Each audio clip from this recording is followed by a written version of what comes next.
I wasn't supposed to hesitate. That's what they tell you in the company. Hesitation gets people killed. Hesitation is weakness.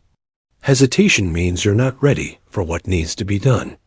But on a cold November night in 1979, in a half-demolished apartment building on the edge of West Berlin, I stood 3 feet away from Greta Lang with my Walther PPK aimed at her chest, and I couldn't do it.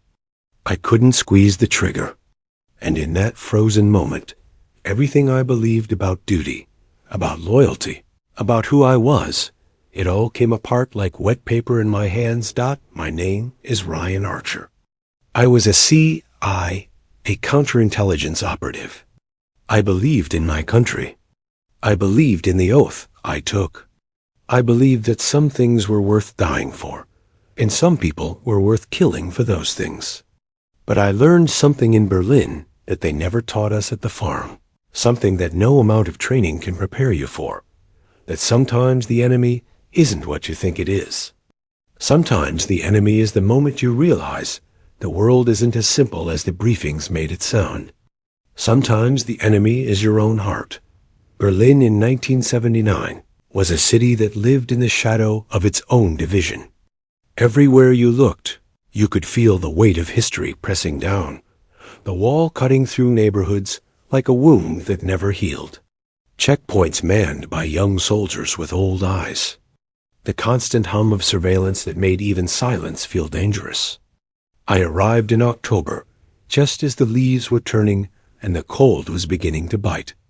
The city smelled like coal smoke and damp concrete, and at night, the streetlights cast everything in shades of amber and shadow that made it hard to tell where one world ended and another began. I was 29 years old. I'd been with the agency for 6 years, recruited straight out of Georgetown, where I'd studied Russian history and international relations. They liked that about me, the academic background, the language skills, the fact that I could blend into embassy parties and academic conferences without raising suspicion. I'd done 2 years in Langley doing analysis work, then 18 months in Vienna running low-level assets, building my tradecraft, learning how to read people the way some men read weather patterns. I was good at it. I had the temperament for it, patient, observant, comfortable with solitude. My superiors said I had a gift for seeing connections others missed, for understanding the human vulnerabilities that made someone turn, that made someone break. They sent me to Berlin because someone was bleeding us. For 8 months, CIA operations in Eastern Europe had been systematically compromised. Dead drops discovered. Safe houses raided. 3 assets rolled up in Warsaw, 2 in Budapest, 1 found floating in the Danube with his fingernails missing. The KGB was always good, always ruthless, but this was different. This was too precise. Someone was feeding them our playbook, our methods, our personnel. Someone inside the network knew too much. The investigation had narrowed it down to Berlin Station. 12 officers, 23 support personnel, and a web of local assets and cutouts that extended into both sides of the divided city. Counterintelligence had been working the case for months, running traces on communications, monitoring bank accounts, looking for the pattern that would reveal the leak. And then they found it, a series of coded messages intercepted by NSA, analyzed, partially decrypted. The source was someone with access to operational details, someone who knew our asset networks in the East, someone who had been passing information to a KGB. Contact through an intermediary. The intermediary was Greta Lang. She was 32 years old. A translator and cultural liaison for the Free University Berlin. Someone who moved easily between academic circles and diplomatic receptions. Someone whose work gave her legitimate reasons to meet with people from both sides of the wall. Born in Dresden, fled to the West in 1968 with her mother after her father, a mid-level functionary in the East German government, died under suspicious circumstances. She'd built a quiet life in West Berlin, or so her file said. Educated, cultured, No political affiliations, no red flags. Until the pattern analysis showed that every leak corresponded to a period when she'd had contact with someone from Berlin Station. My assignment was clear. Identify her CIA contact, determine the scope of the compromise, and neutralize both parties. Neutralize. That's the word they use in the briefings. Clinical and clean. As if removing a human life is the same as closing a file or correcting an error in a ledger. I'd never killed anyone before. I'd been trained for it, practiced it, run through scenarios until the mechanics were automatic. But I'd never looked someone in the eyes and made them stop existing. They told me I was ready. They told me this was what serving your country sometimes required. They told me Greta Lang was responsible for the deaths of American assets, that her betrayal had blood on it. That justice demanded someone answer for what had been done. I believed them. Or I told myself I did. I spent 3 weeks building the approach. I couldn't just grab her off the street. Too many eyes. Too many complications. And we needed information before we needed silence. I had to get close to her, earn her trust, or at least her attention, create an opportunity where she would talk. So I became someone else. I became Michael Brennan, a freelance journalist researching a book on divided Berlin, on the cultural impact of the wall, on how art and literature survived in a city cut in half. It was a good cover. It gave me reasons to be everywhere, to ask questions, to meet people. And it gave me a reason to meet her. She was presenting at a symposium on translation theory at the Free University. I sat in the back of the lecture hall and watched her speak about the impossibility of perfect translation, about how every act of carrying meaning from one language to another involved loss and transformation, how something was always left behind in the crossing. She spoke in clear, measured German with occasional switches to English and French to illustrate her points. And her voice had a quality that made you lean forward, made you want to hear what came next. She was tall, slender, with dark blonde hair pulled back simply, and eyes that were an unusual shade of gray-green, like winter water. She dressed like an academic, simple dark dress, minimal jewelry, nothing that called attention to itself. But there was something about her presence, something in the way she held herself that suggested a kind of careful self-containment, as if she was always aware of being watched, always conscious of maintaining exactly the right distance from the world around her. After the lecture, I approached her during the reception, introduced myself, explained my project. She was polite but reserved, answered my questions with the practiced ease of someone used to deflecting casual curiosity. But when I mentioned that I'd read her published translation of Rilke's Duino elegies, something shifted. Her eyes met mine with genuine interest, and we spent 20 minutes talking about the challenges of translating German Romanticism into English, about the weight of specific words that carried history's English couldn't quite capture. She had a way of speaking that made abstract ideas feel concrete, personal, as if she was sharing something that mattered deeply to her, rather than just making academic conversation. Before we parted, I asked if she would be willing to be interviewed for my research. She hesitated, just a fraction of a second, but I was trained to notice hesitation, to catalog it, to wonder what lived inside it. Then she agreed, gave me the number for her university office, told me to call the following week to arrange a time. I reported back to my handler, a chain-smoking Berlin Station veteran named Kowalski, who'd been running operations in Germany since before the wall went up. He told me to move slowly, build rapport, don't push. She's careful, he said, ash falling from his cigarette onto the desk between us. People like her. They've survived this long because they know how to read threats. You spook her, she disappears, and we lose our one solid lead. So I was patient. Over the next 3 weeks, I met with Greta 4 times. Coffee shops, university offices, once walking through the Tiergarten as early winter stripped the last leaves from the trees. We talked about Berlin, about history, about the strange suspended quality of life in a divided city where you could see the place you couldn't go, where the past was always visible but never quite reachable. She told me about growing up in Dresden, about her father's work in the cultural ministry, about the fear that permeated everything after the Prague Spring, when the tanks rolled in and everyone understood exactly how limited freedom could become. She talked about leaving, about the choice her mother made to cross over after her father's death, about arriving in West Berlin as a 17-year-old girl who suddenly had to relearn what it meant to exist in the world. I watched her carefully, listened for inconsistencies, looked for the signs they'd taught me to recognize. Evasiveness, controlled information, the subtle deflections of someone hiding something. But what I saw instead was someone who seemed genuinely thoughtful, genuinely lonely in a way I recognized because I carried my own version of it.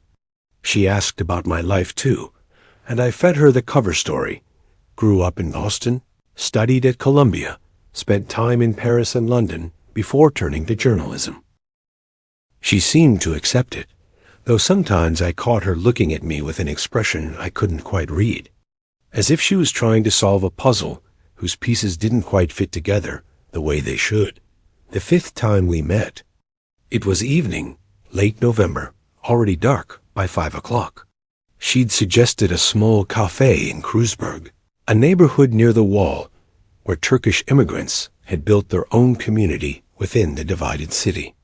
The cafe was warm and dim, smelling of coffee and cardamom, and we sat in a corner booth where the noise of other conversations provided cover for our own. We'd been talking for an hour, and the conversation had drifted toward more personal territory. Relationships, loneliness, the cost of living lives that required constant vigilance. Do you ever feel like you're living in translation? She asked suddenly. Like the person you show the world is a version of yourself, but not quite the original? Something essential gets lost in the performance? I looked at her across the small table, at the way the candlelight caught in her eyes, and I felt something twist in my chest because the question was too accurate, too close to what I actually felt every day of my borrowed life. Yes, I said, and it was the first completely honest thing I'd said to her. Every day. She held my gaze for a long moment. I think that's what it means to survive in a place like this, she said quietly. You become fluent in versions of yourself. You learn to be what the moment requires. But sometimes late at night, you wonder if there's anything left that's just ... yours. Just true. That was when I started to understand that whatever Greta Lang was, whatever she'd done, she was also a person carrying the same weight I carried, living in the same shadow of necessary deceptions. It didn't change my mission. It didn't erase what the files said she'd done. But it complicated the simple narrative I'd constructed, the one where I was righteous and she was guilty, where duty was clear and action was justified. 2 days later, Kowalski called me in for an urgent meeting. They'd intercepted another message, and this one was explicit. Greta had a scheduled contact, a handoff of information, tomorrow night at 10 p.m. at an abandoned brewery building in the Soviet sector. This is it, Kowalski said. She crosses over, makes the exchange, comes back. We grab her when she returns, take her to the safe house, and she tells us who her C.I. a contact is. Then you clean it up. Both of them. I nodded, feeling my mouth go dry. You're sure she's crossing over? The intercept was clear. She's using one of the old smuggler routes near Potsdamer Platz. There's a gap in the patrol, coverage between 10 and 10:30. It's been used before by both sides. He looked at me hard. You ready for this, Archer? Because if you're not, I need to know now. I'm ready, I said, and I almost believed it. The next evening I was positioned near the crossing point by 9:30, dressed in dark clothes. Invisible in the shadows of ruined buildings that still bore the scars of a war, that had ended 34 years ago, but never really left. Berlin was full of ghosts, in the architecture, in the gaps between buildings, in the faces of people old enough to remember what came before. I'd been given a radio with an open channel to Kowalski and 2 backup agents, but I was to maintain silence unless absolutely necessary. The plan was simple. Observe the crossing, wait for her return, follow her to a location where we could take her quietly, extract what we needed to know, then finish at 9:55. I saw her. She emerged from a side street, walking with purpose, but not hurry, wearing a long dark coat and carrying a leather satchel. She moved through the darkness, like someone who knew exactly where she was going, and I followed at a distance, keeping to the shadows, my breath forming small clouds in the freezing air. She reached the gap in the wall, not the wall itself, but the border zone, the no man's land where the fortifications weren't yet complete, where the right combination of timing and courage could still get you across. She paused, looked around, then slipped through. I waited. 11 minutes passed. Then she emerged again from the same gap, moving more quickly now, the satchel gone. She'd made the exchange. I keyed the radio once, the signal that contact was confirmed, and started following her back into West Berlin. She didn't go home. Instead, she walked north through empty streets, into a neighborhood of half-demolished buildings, scheduled for redevelopment that hadn't happened yet. I realized she was heading for one of the safe houses on my list, an old apartment building that Berlin Station used for meetings with sensitive assets. Which meant she knew about it. Which meant the compromise was even deeper than we'd thought. I followed her inside, up 3 flights of stairs in total darkness, moving by feel and sound. I heard her stop, heard a door open. I gave her 30 seconds, then moved to the doorway, drew my Walther, and stepped inside. She was standing in the middle of the room, lit by a single candle on a table. And when she saw me, she didn't scream or run. She just looked at me with an expression of infinite sadness and said, "Hello, Michael. Or should I call you by your real name?" My gun was pointed at her center mass, my finger outside the trigger guard but ready. "You knew." "Not at first." Her voice was calm, resigned. But I'm very good at reading translations, at seeing where the original doesn't quite match the copy. "You were too smooth, too prepared. Your journalist's knowledge had gaps in the wrong places and precision in unusual areas. And the way you asked questions, always circling toward information that journalists don't typically prioritize. I've been in this world long enough to recognize someone playing a role." She paused. "CIA? There was no point in denying it." "Yes, and you're here to kill me. You've been passing classified information to the KGB. You've compromised operations. People have died." She closed her eyes for a moment, and when she opened them again, they were glistening. "I know what I've done. I know what it looks like. But you don't understand why. And if you're going to kill me, at least let me give you that. Let me tell you why, so when you report back, you can tell them the truth about what they're really ending. I should have just pulled the trigger. That's what my training dictated." She'd admitted guilt. The mission was clear. But something in her voice, something in the way she stood there without fear, just exhausted acceptance, it made me hesitate. "Talk," I said, "but keep your hands where I can see them."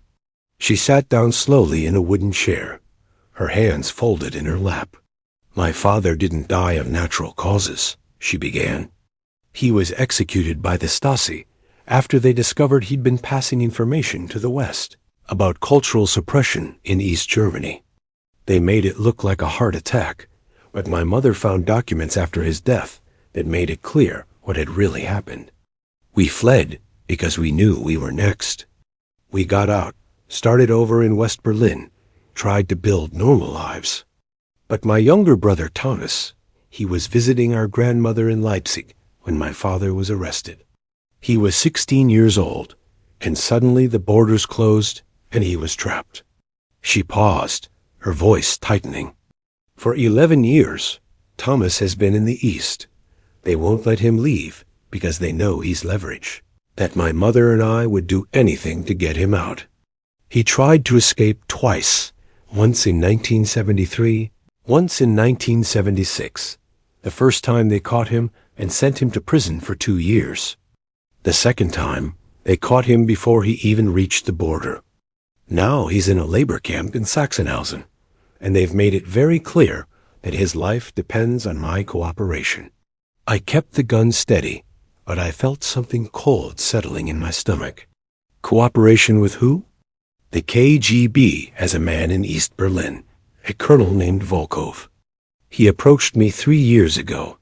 He knew about Thomas. He knew about my work with the university, about the people I had access to.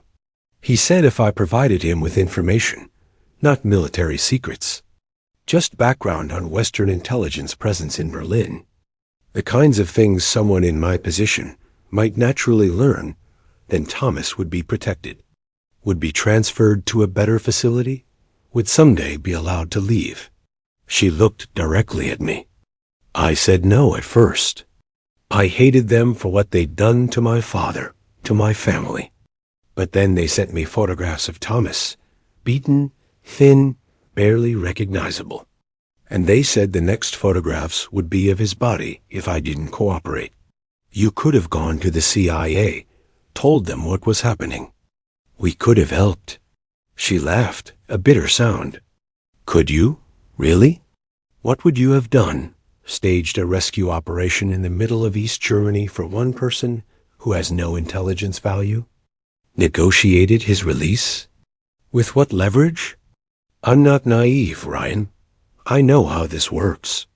Intelligence agencies don't trade resources for one person's brother. They would have thanked me for the information, debriefed me, and then told me they'd see what they could do, which means nothing.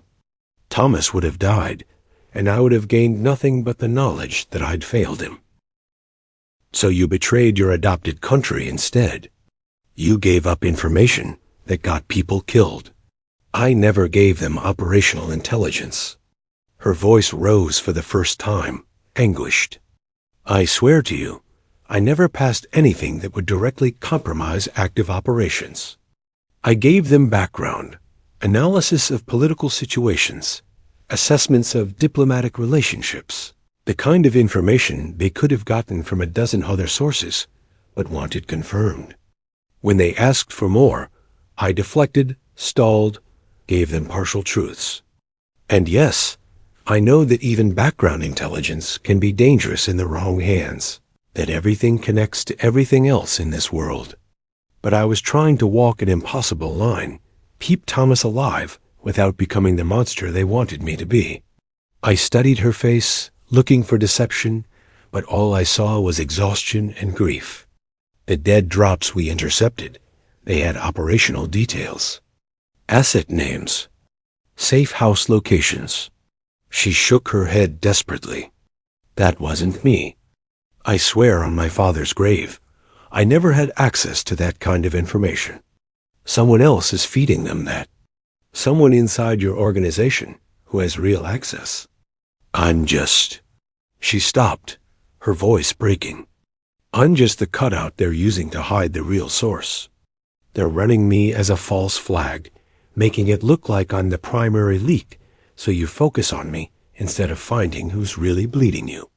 The pieces shifted in my mind, the pattern rearranging itself into a different shape. It made sense operationally. Use a compromised asset as cover for a more valuable source. Let counterintelligence chase the visible target while the real leak continued operating. But it could also be a lie, a desperate gambit from someone caught with no way out. Prove it, I said. Give me something that proves you're telling the truth. The handoff tonight, it wasn't intelligence. It was a message for Thomas, passed through Volkov's courier network. A letter telling him I haven't forgotten him, that I'm still trying to find a way to get him out. That's all I was delivering.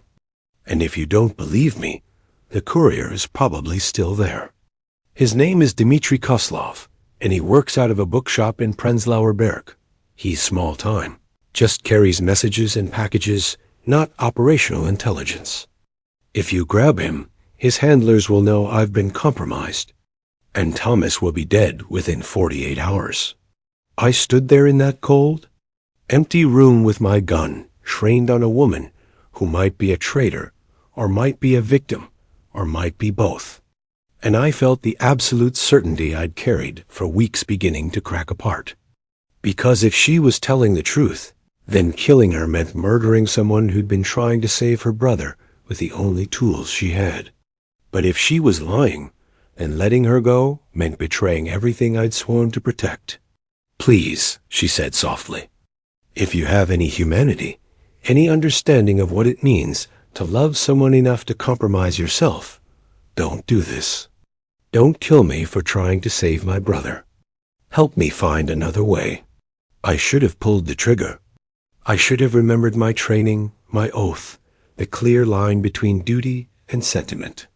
But standing there, looking at Greta Lang, I saw something I'd been trying not to see for weeks, that she was exactly like me. Someone caught between impossible choices, trying to serve competing loyalties, slowly being destroyed by the weight of necessary betrayals. We were both translators, both living in the gap between languages, both losing something essential in the crossing. I lowered the gun. "If I'm wrong about you," I said quietly, "if you're lying and people die because of this choice, I'll finish what I should have done tonight. Do you understand?" She nodded, tears finally spilling down her cheeks. "I understand. Thank you." I left her there in that abandoned building and walked back out into the frozen Berlin night. And with every step I felt the person I'd been falling away behind me, like a shed skin. I'd crossed a line. I'd let personal feeling override operational judgment. I'd become exactly the kind of compromised officer that my mission had been designed to eliminate, but I couldn't regret it. Not yet. I met with Kowalski the next morning and told him that Greta had slipped away, that someone had tipped her off, that the safe house had been empty when I arrived. He cursed and slammed his fist on the desk and said we'd have to start over, rebuild the operation, find another angle. I nodded and agreed and hated myself for how easily the lies came. But I also requested something: access to the full case file, every intercept, every piece of evidence that had led us to Greta Lang. I said I wanted to understand where we'd missed the warning signs, how she'd stayed invisible for so long. Kowalski approved it. I think he blamed himself for the blown operation and wanted to make sure it didn't happen again. I spent the next week buried in files, reading every intercept, every surveillance report, every piece of the mosaic that counterintelligence had assembled. And slowly, carefully, I began to see what Greta had described, that the pattern didn't quite fit. The information attributed to her source was too high level, too specific, drawn from databases and operational plans that someone in her position would never see. But there was another pattern underneath, harder to see because it was spread across different cases, different timelines. Someone with access to operational planning. Someone who'd been in position during every compromise. Someone whose travel records showed unexplained trips to cities where KGB handlers operated. Someone named Marcus Webb, a senior officer in Berlin Station who handled asset coordination across Eastern Europe. I sat in the file room at 3 a.m. with the pieces finally assembled in front of me, and I felt sick. Because Webb wasn't just any officer. He was one of Kowalski's most trusted subordinates, a 15-year veteran with commendations and a reputation for unshakable loyalty. If I was right, then the agency had been looking in the wrong direction for months, while the real leak sat in our own headquarters, watching us chase shadows. But if I was wrong, if I was seeing patterns that didn't exist because I wanted to justify my decision to spare Greta, then I was about to destroy an innocent man's career and life. I needed proof. Real proof not just circumstantial patterns, which meant I needed to do something that would end my career whether I was right or wrong. I needed to run an unauthorized operation against a fellow officer. God, it took 3 days to set up. I used my access to station resources to arrange surveillance on web, physical and electronic, careful and illegal. I watched his movements, logged his contacts, monitored his communications. And on the 4th night, I followed him as he left his apartment and drove to a quiet park in Dalim, where he sat on a bench and was joined 10 minutes later by a man I recognized from KGB surveillance photos as Pavel Sokolov, known handler for sensitive Western assets. I documented the meeting with a telephoto camera from 100 meters away, and when Webb passed Sokolov a manila envelope, I had what I needed. The proof that Greta had been telling the truth, that she'd been used as cover, that I'd been right to spare her. But proving it meant confessing what I'd done. Meant admitting I'd let a suspect escape, run an illegal investigation, violated agency protocols so thoroughly that there was no coming back from it. I'd destroyed my career to save someone I barely knew, someone who might still be playing me in ways I couldn't see. But I'd also done what was right, what was true. And maybe that was all that mattered in the end. I packaged everything, the surveillance photos, the evidence trail, my analysis of the case files, and delivered it to Kowalski with a full confession of what I'd done and why. He listened in silence, his face getting harder with every word.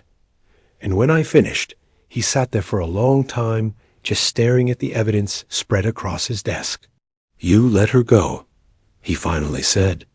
"You had orders to eliminate a confirmed intelligence threat, and you let her walk based on a story she told you." "Yes. And then you conducted an unauthorized investigation into a senior officer without clearance, without oversight, potentially compromising operational security." "Yes." He lit a cigarette, his hands shaking slightly. "You know what this means for you. You're done. Finished.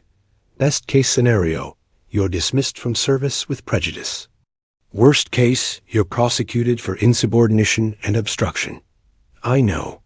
He looked at the photographs of Webb and Sokolov again, and something shifted in his expression, anger giving way to tired recognition. "But you were right. God damn it, Archer, you were right.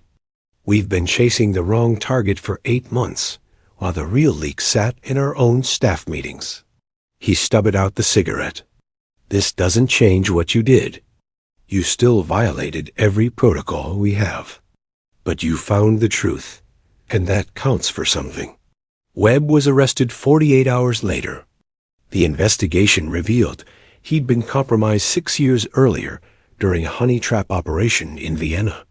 Recruited by the KGB through a combination of blackmail and financial incentive, had been feeding them operational intelligence ever since.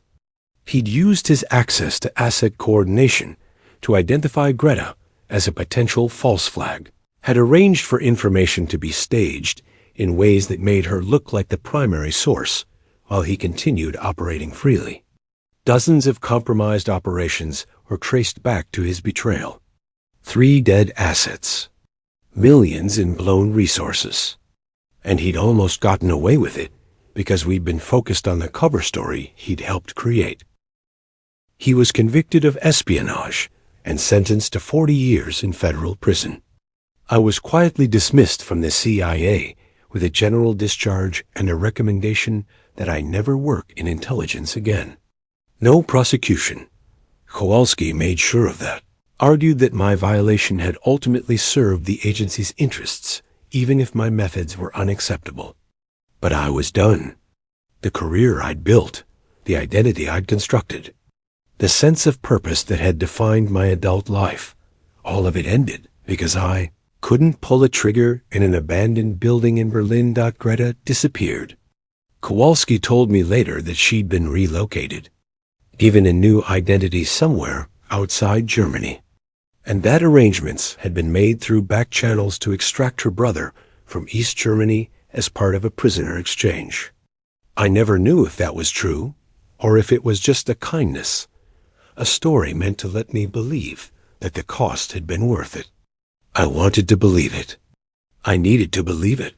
I left Berlin in January of 1980 and returned to the United States, to a country that suddenly felt foreign, to a life that no longer fit the shape of who I'd become. I moved to Portland, took a job teaching history at a community college, tried to build something normal, something clean. But I was haunted by Berlin, by the choices I'd made there, by the woman I'd spared, and the man I'd been when I lowered that gun. People ask me sometimes if I regret it, if I think I made the right choice. The truth is, I don't know. I saved Greta Lang, or at least I think I did, but I also betrayed the oath I took, violated the trust my country placed in me, prioritized one life over the security of operations that might have saved others. There's no clean answer to that calculation, no moral algebra that makes the equation balance. I acted on instinct and emotion in a moment when training and protocol said to act otherwise. And I've lived with the consequences of that choice every day since. But I learned something in that moment that changed everything I thought I understood about loyalty and betrayal, about duty and truth. I learned that the world isn't divided into simple categories of friend and enemy, patriot and traitor, right and wrong. I learned that sometimes the most dangerous intelligence isn't classified documents or operational plans. It's the human capacity to recognize yourself in someone you're supposed to destroy. To see that the person on the other side of your weapon is carrying the same impossible weight you are, making the same desperate choices with the same inadequate tools. Greta once asked me if I felt like I was living in translation, if the performance of self had displaced something essential. The answer is yes. Every spy lives in translation. We speak the languages of deception fluently, become native speakers of lies and cover stories and necessary betrayals. But something gets lost in the crossing. Something true and irreducible that no amount of operational success can recover. I think about that a lot now. Decades later, teaching 19-year-olds about the Cold War as if it's ancient history, as if the Berlin Wall is just another artifact like Hadrian's Wall or the Great Wall of China, a curious relic of humanity's endless need to divide itself into competing territories. I show them photographs of the wall, of the no-man's land, of the ghost stations and the death strip. I tell them about the political tensions, the proxy conflicts, the nuclear standoff that defined a generation. But I don't tell them about the night I stood in an abandoned building with a gun pointed at a woman who'd been trying to save her brother's life using the only currency she had. I don't tell them about the moment I chose mercy over duty, knowing it would cost me everything. I don't tell them that sometimes the real battle isn't between East and West, capitalism and communism, freedom and tyranny. Sometimes the real battle is between the person you're supposed to be and the person you actually are when faced with an impossible choice. The symbolism I carried from that time, the detail that stayed with me through all the years since, was something small and seemingly insignificant. Greta always carried a silver cigarette lighter, even though she didn't smoke. She'd inherited it from her father, and she kept it in her coat pocket, a small weight that reminded her of who she was and where she'd come from. I saw it that night when she sat down in the abandoned building, saw her fingers touch it unconsciously as she told me about Thomas, about the impossible line she'd been trying to walk. After everything ended, after I'd been dismissed and was packing to leave Berlin, I found an identical lighter in an antique shop in Charlottenburg. I bought it, carried it with me back to the States, kept it on my desk all these years, even though I don't smoke either. It's a reminder, a small weight in my pocket that tells me I'm not just the translations, not just the performances and cover stories and necessary deceptions. That once, in a moment that mattered, I chose to be human instead of operational. That I looked at someone who should have been an enemy and saw a person instead. saw the grief and love and desperation that made her do what she did. And I couldn't make her pay for being human in a world that demanded we all be something less. They say in intelligence that emotion is weakness, that attachment is vulnerability, that the moment you let personal feeling influence operational judgment, you've compromised yourself beyond recovery. And they're right. I was compromised. I am compromised. I'll carry that compromise for the rest of my life. But I think about Greta Lang sometimes. Wonder if she made it out, if her brother Thomas is alive somewhere. If the story had an ending that justified the costs we both paid. I'll never know. That's part of the price. You make your choice in darkness, with incomplete information, and you never get to see the full consequences. You just have to live with the uncertainty, with the knowledge that you acted according to some internal compass that might have been pointing toward true north, or might have been broken from the start. Think about the CIA's training, about the psychological conditioning designed to make you capable of pulling that trigger without hesitation, without doubt. They teach you to compartmentalize, to separate the human being from the operational necessity, to see targets instead of people. And it works. It has to work because the alternative is paralysis, is agents frozen in doorways unable to do what their country requires of them. But something in me failed that test. Something in me saw Greta Lang not as a target, but as a woman caught in the same grinding machinery that was crushing me, and I couldn't be the instrument of her destruction. Maybe that makes me weak. Maybe that makes me a failure. Or maybe it makes me the only kind of spy who still deserves to look at himself in the mirror. The history books will never record my name. The declassified files about the Webb investigation will mention an unnamed officer who conducted the surveillance that broke the case, but they won't say who or why or what it cost. That's how intelligence work functions, in shadows and redactions, in stories that are never fully told, in sacrifices that remain forever unacknowledged. I accepted that when I took the oath.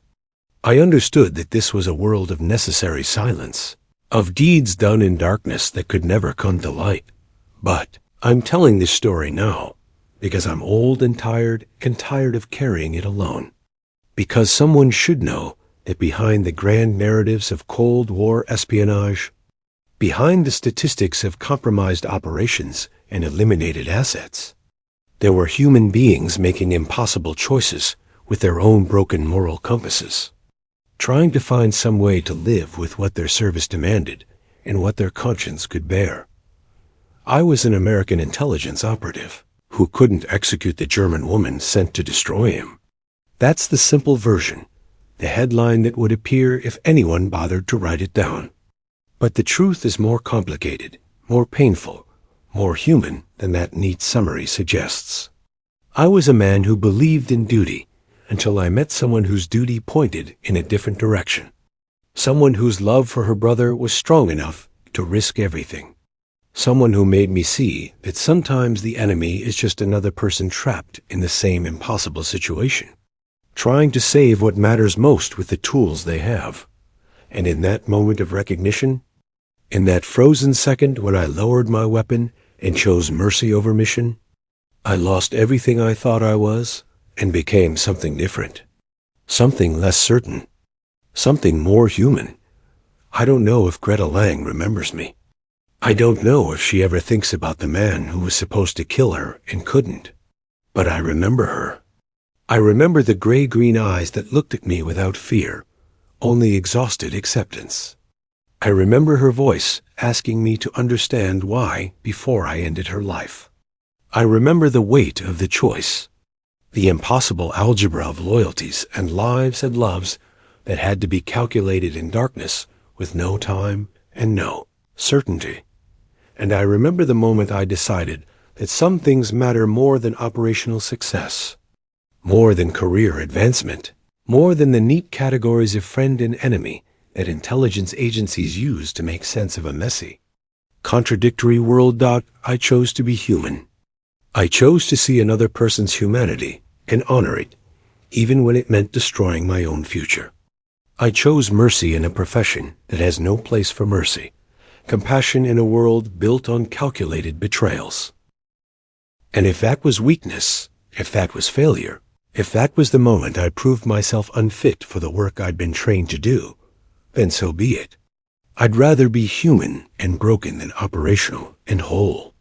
I'd rather carry this weight of uncertainty and regret than live with the clean simplicity of having pulled that trigger and moved on to the next assignment.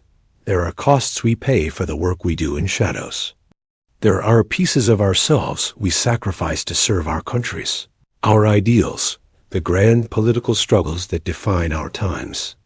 But there are also moments when we have to choose what we're willing to pay, what we're willing to sacrifice, what we're willing to become in service of those distant abstractions. I made my choice on a cold November night in Berlin in 1979, and I've lived with it every day since. I can't say it was the right choice. I can't say it was worth the cost. But I can say it was mine, made in a moment of clarity about what mattered most, about who I wanted to be when everything else was stripped away.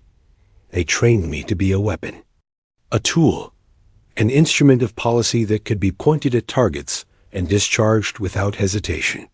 But weapons don't hesitate, don't pout, don't see the humanity in their targets.